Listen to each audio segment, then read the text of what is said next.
What's up, y'all? I'm back.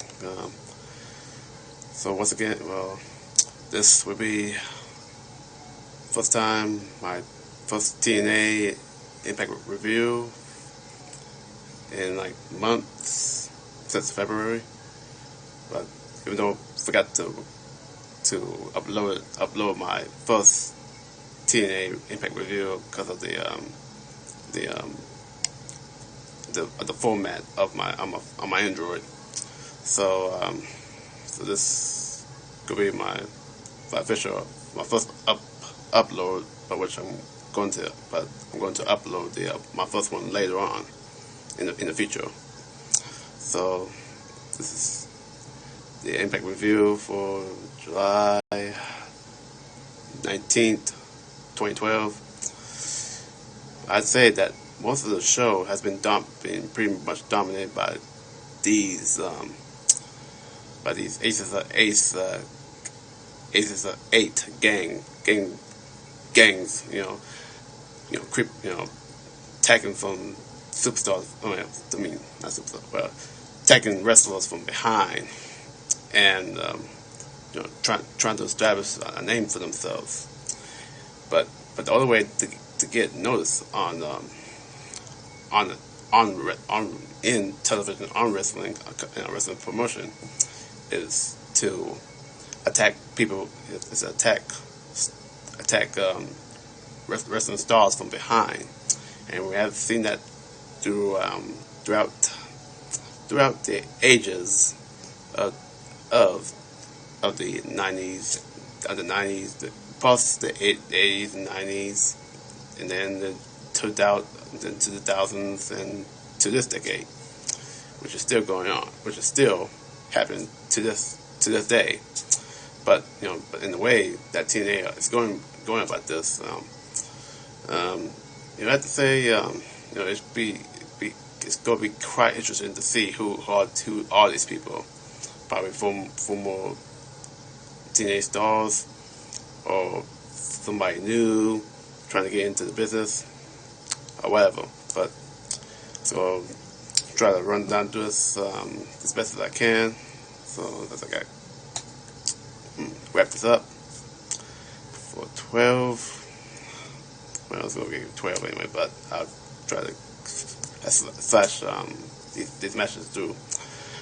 So it's open fight night. We're supposed to have Kurt Angle versus James Storm. So they play Kurt Angle's music over and over and over 3 times to come out. James Storm is waiting. It's already at the ring site. And after 3-4 times, probably 3 times, no Kurt Angle coming to the ring until James Storm, or to have a cameraman crew to get out there and see what was up with Kurt Angle, or what was taking so long. And then we'll find out that Kurt Angle was beat up by the Aces of Eight, the same Aces of Eight gangs that beat up Sting and Hulk Hogan. And I can see that they use the back injury angle because Hulk Hogan has back surgery. Back surgery, which I heard from a YouTuber that I just finished up 4 moments ago. So I can definitely make sense to why they use to use the guys, the gang, the Aces of Eight, to injure Hulk Hogan's back, to make it look like he's been attacked from behind and been injured, but his back is injured.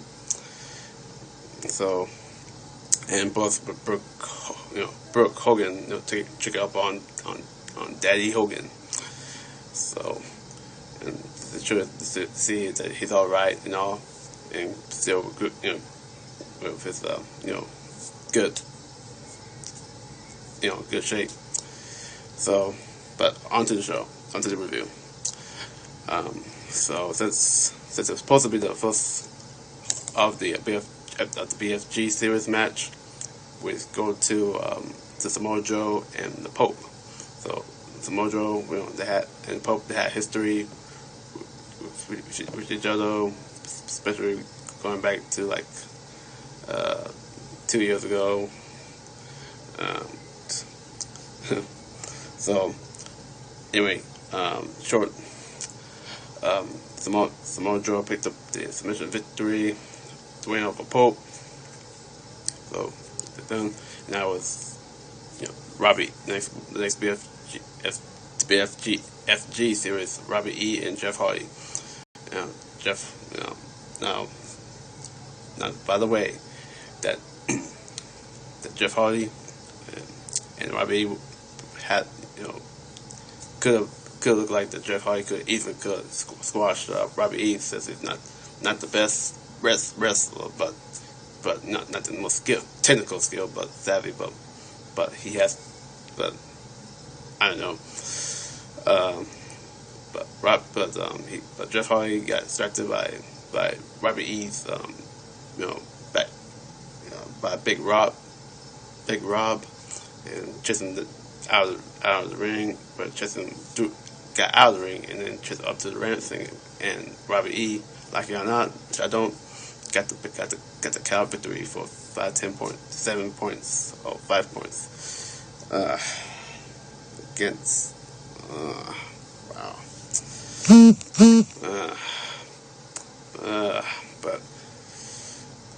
But I just totally disagree on this decision. But hey, it is what it is.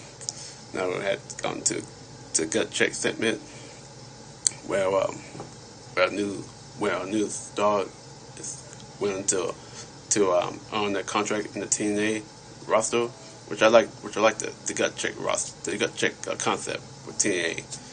So to give it a chance to showcase new talents, or bring in new talents. But however, we got CJ Trail on the mic interviewing, but before we can get started and say what he had to say, the Aces of 8 struck again. So it's apparent that no matter who you are, no matter if you're a TNA superstar or a newcomer, that they are making their presence and putting the TNA locker room on notice. And I have to say that without the authority figure of Hogan and Sting, they pretty much had to defend us. No the authority, they had to defend themselves. So here we are. Next we have Ken Anderson versus AJ Styles. Ken Anderson, it was a good match. Ken Anderson got the roll up, got the cover, the hook of the leg, and won. But you have to say that the AJ Styles is not totally focused because of Kelsey's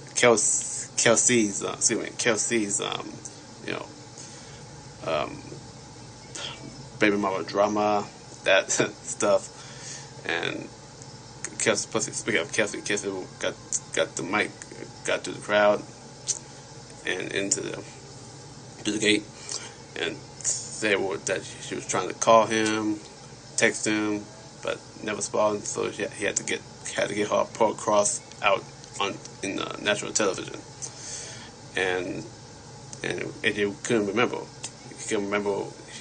She didn't know what she was talking about.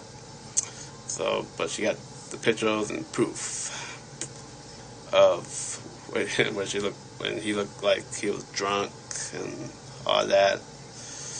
And but I'd say they had to take this.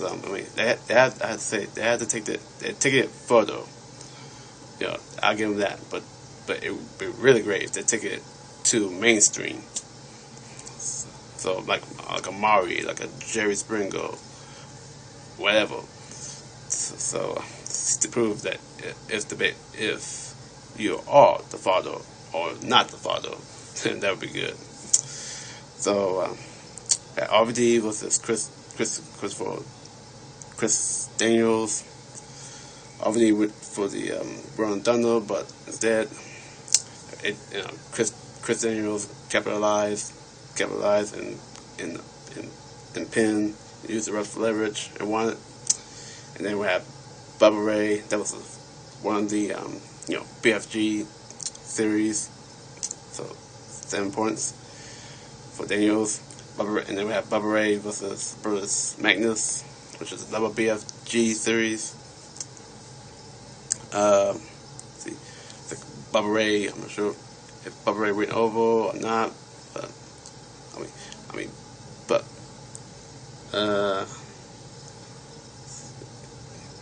oh boy, I could be wrong, but I say it was Bubba Ray with the victory. So we got 7 points.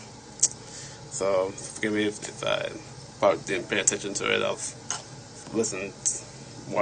watching, looking at switching channels, finishing up on my NBA 2K. So, but however, I see the main event.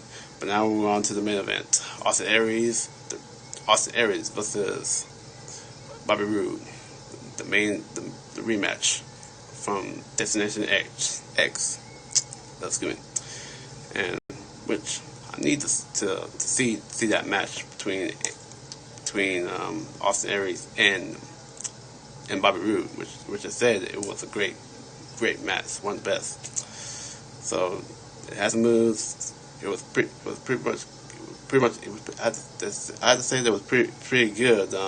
Pretty good match. Really, probably a little better than what they put on Destination X. But in conclusion, there was some moves. One thing led to another. But unfortunately, once again, like I said, the Aces are 8. Had another strike, another mugging on Austin Aries, and then Roode just on the corner, just chilling out, just hope they won't get to me, or maybe I can just orchestrate drawing the beat down on Aries, and then Roode clapped for them, and the Aces 8 turned their attention to Roode, and it looks like it was like know these guys. Probably looks like they know them guys behind the mask and orchestrated the plan, but one of them kicked them in the gut, and then started to beat down on Roode, on Roode, ganging up on them. So it's gonna be interesting to see who are these Aces of 8, who is trying to make a name for themselves. Like I said, from the top, at the beginning of the review, are they former stars, former WWE stars, or just newcomers to make a name for themselves? So, but like I said, every somebody, people, stars, especially it goes to a newcomer. If you want to make a name for yourself, you gotta start somewhere. You gotta go after the big dog, or anybody, even if they're not the big dogs. So this has been my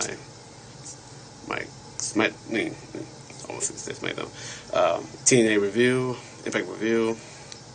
I'll try to do more of this in the future, hopefully. So, might do a SmackDown review, may not, but we'll find out. So, have a good night, or morning, or afternoon, whatever time you see this video. Okay, Mr. Jermaine, signing off. Good night.